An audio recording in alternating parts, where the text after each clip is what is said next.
Nobody knew what to do. The architects could only look at the buildings, and that, to be fair, that's all that their training had been about.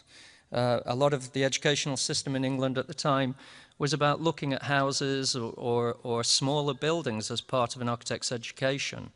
All the landscape architects knew what to do was put trees everywhere, so they did renderings with trees everywhere. All the environmentalists knew what to do was to look for some bird habitat somewhere, put a big circle around it and say, preserve at all costs. And all the traffic engineer knew what to do is to move traffic in and out, 10,000 cars an hour at peak time with massive parking demand. And there was no conductor, there was no orchestrator, there was no synthesist capable of understanding building issues, real estate issues, infrastructural issues, public realm issues, environmental issues. Not necessarily being an expert on all of those things, but being sufficient of a generalist to be able to help orchestrate, help synthesize a more intelligent approach. The stuff itself kind of blew my mind for a bit. Just being able to look at regional scale work.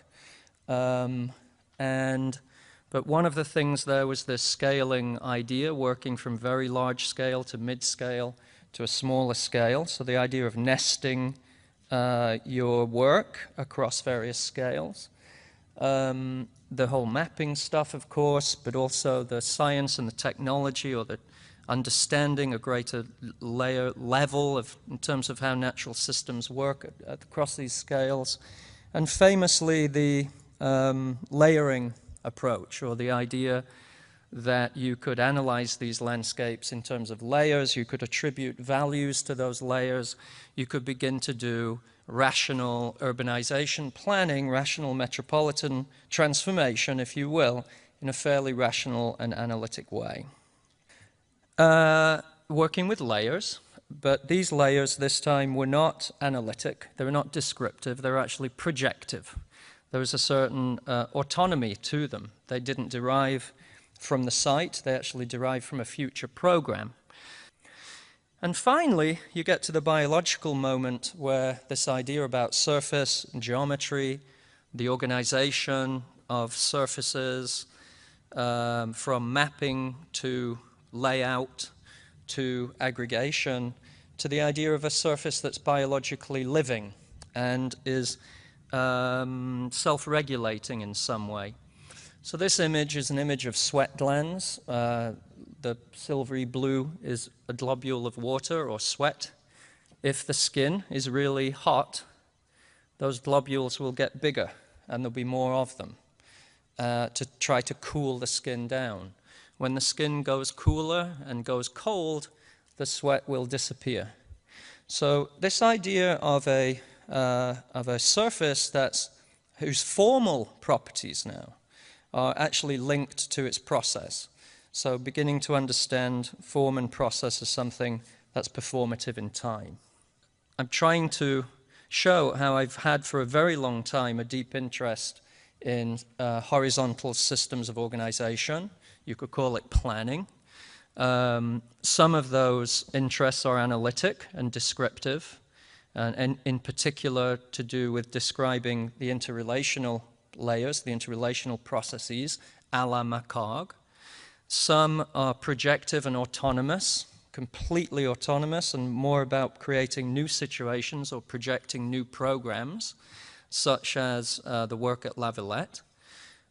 Some have to do with blending and folding and working more with topography, where building an open space and network systems become one synthesis, as in, say, La Villette, but also Le Corbusier at Venice, or some of the early Eisenman work.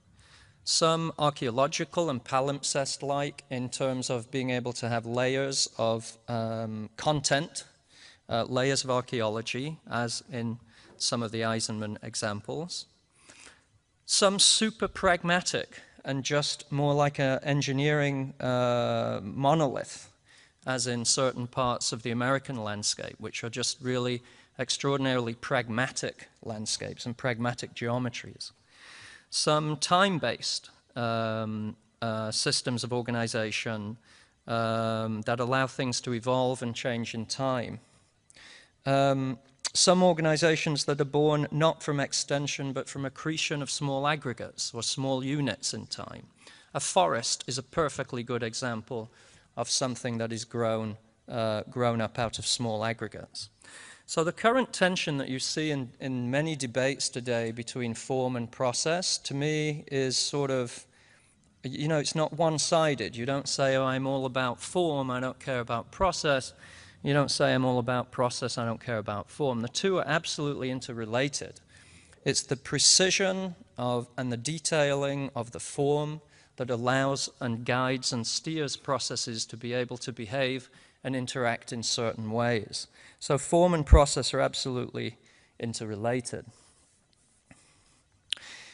This stuff, I think, isn't just intellectual or conceptual or sort of sidebar.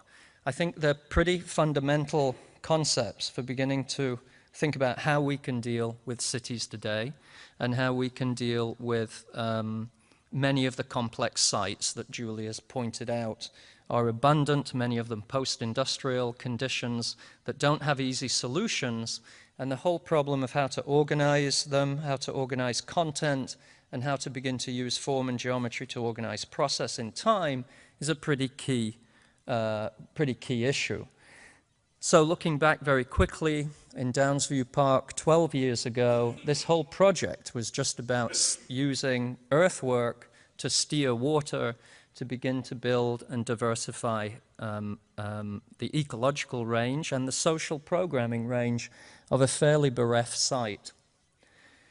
And setting that strategy into time in terms of 4 build-out phases on a 2-year cycle. The same at Freshkills Park. Many of you know this project, but 4 square miles of totally ecologically bereft land with very sterile soil and a desire to somehow make this into a new public park. How do you do it? It's a massive, massive scale project. So rather than designing a master plan and designing something that resembles a park, we actually tried to design a process that could be layered, and those layers could produce a sort of series of techniques around which the landscape could begin to grow over time and self-evolve and self-emerge. With soil making ideas, tree planting ideas, and staging and phasing ideas on a critical path in terms of how this landscape could grow over time. And eventually, you know, beginning to make more places within it, but the main thing was the design of a method.